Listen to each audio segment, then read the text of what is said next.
আমাদের লক্ষ্যের সাথে যদি সবাই ঐক্যমত হয়, আমরা তো এটা বিএনপিকে আহ্বান জানিয়েছি, আমরা জামাতকেও আহ্বান জানিয়েছি যে গণ অভ্যুত্থানের পরে আমাদের লক্ষ্য কর্মসূচি হতে হবে গণ অভ্যুত্থানের পথ ধরে, এবং ঐক্যমত কমিশনে সেটার জন্য আমরা সর্বাত্মকভাবে চেষ্টা করেছি।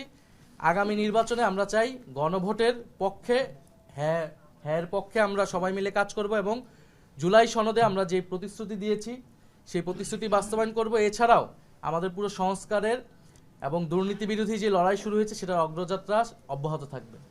নতুন ব্লেন্ডে আরো রিচ অ্যারোমায় সেলন ফ্যামিলি ব্লেন্ড টে। আমরা জাতীয় নাগরিক পার্টি এনসিপির যেই নির্বাহী বডি রয়েছে আমরা সেখানে এটা আলোচনা করেছি, এবং আমরা কিন্তু এখানে সংখ্যাগরিষ্ঠের মতামতের ভিত্তিতেই এই সিদ্ধান্তে উপনীত হয়েছি। এবং যখন যে কোনো বিষয়ে মতামত নেওয়ার ক্ষেত্রে অনেকের ভেটো থাকতে পারে, বিরোধিতা থাকতে পারে, সেক্ষেত্রে তিনি নির্বাচন করবেন কিনা, দলে থাকবেন কিনা, এটা একান্তই তার ব্যক্তিগত সিদ্ধান্ত।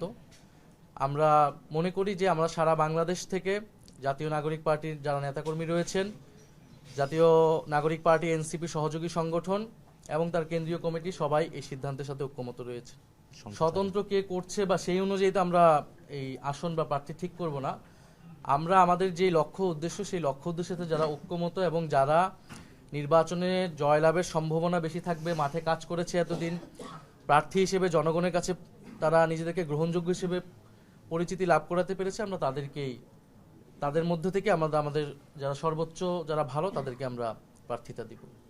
আমরা বলেছি যে গণ অভ্যুত্থানের মধ্যে দিয়ে আমরা নতুন বন্দোবস্ত প্রতিষ্ঠা করতে চাই, যেটা গণতান্ত্রিক, যেটা বৈষম্যহীন, যেটা অন্তর্ভুক্তিমূলক, এবং ফ্যাসিবাদী কাঠামোটা ভেঙে আমরা বাংলাদেশ রাষ্ট্রের সংস্কার করতে চেয়েছি। সেটার জন্য কিন্তু আমরা ঐক্যমত কমিশনে সেটার পক্ষে দৃঢ় অবস্থান করেছি, আমরা দৃঢ় অবস্থান নিয়েছি।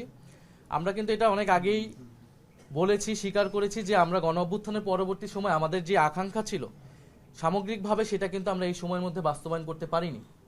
ফলে আমাদের এই লড়াই, আমাদের এই পথ চলাটা দীর্ঘমেয়াদী, এবং যদি পুরনো দলগুলা আমাদের এই গণ অভ্যুত্থানের আকাঙ্ক্ষা এবং নতুন বন্দোবস্তের আকাঙ্ক্ষায় তারা যোগ দেয়, তারা সংহতি এবং সম্মতি প্রকাশ করে, সেক্ষেত্রে তো আমরাও সেটার সাথে ঐক্যমত প্রকাশ করব, কারণ এই বাংলাদেশটা তো আমরা সকলকে মিলিয়ে গড়তে চাই। ফলে আমাদের লক্ষ্যের সাথে যদি সবাই ঐক্যমত হয়, আমরা তো এটা বিএনপিকে আহ্বান জানিয়েছি, আমরা জামাতকেও আহ্বান জানিয়েছি যে গণ অভ্যুত্থানের পরে আমাদের লক্ষ্য কর্মসূচি হতে হবে গণ অভ্যুত্থানের পথ ধরে, এবং ঐক্যমত কমিশনে সেটার জন্য আমরা সর্বাত্মকভাবে চেষ্টা করেছি। আগামী নির্বাচনে আমরা চাই গণভোটের পক্ষে, হ্যাঁ পক্ষে আমরা সবাই মিলে কাজ করব, এবং জুলাই সনদে আমরা যে প্রতিশ্রুতি দিয়েছি সেই প্রতিশ্রুতি বাস্তবায়ন করব। এছাড়াও আমাদের পুরো সংস্কারের এবং দুর্নীতি বিরোধী যে লড়াই শুরু হয়েছে সেটার অগ্রযাত্রা অব্যাহত থাকবে। আমরা এই বিষয়গুলো আলোচনার মধ্যে রয়েছে। আপনি যেটা বলেছেন এটা কিন্তু খুবই রিসেন্ট সময়ে আমাদের সিদ্ধান্তটা নিতে হয়েছে, কারণ পরিবর্তিত রাজনৈতিক প্রেক্ষাপট অনুযায়ী। ফলে এই আলোচনাগুলো সামনে আরও আগালে আমরা তখন এই বিষয়ে আনুষ্ঠানিকভাবে বলতে পারবো। তবে এই মুহূর্তে আমরা ন্যূনতম এই জায়গায় ঐক্যমত হয়েছি যে আমরা এই যে নির্বাচনী এই বৈতরণীটা আমরা একত্রে পার হব এবং গণভোটের পক্ষে থাকব, এবং আমি যে পয়েন্টগুলো বললাম, আধিপত্যবাদ, দুর্নীতি, সংস্কার এবং বিচার অব্যাহত রাখা, এই বিষয়ে আমরা একত্রে কাজ করব।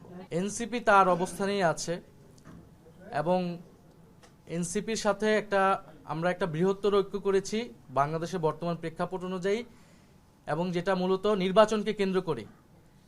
ফলে নির্বাচনকে কেন্দ্র করেই আমাদের এই যাত্রাটা থাকবে, কিন্তু এনসিপি তার লক্ষ্য আদর্শ অনুযায়ী কাজ করবে, অন্য দলগুলো তার লক্ষ্য আদর্শ অনুযায়ী কাজ করবে।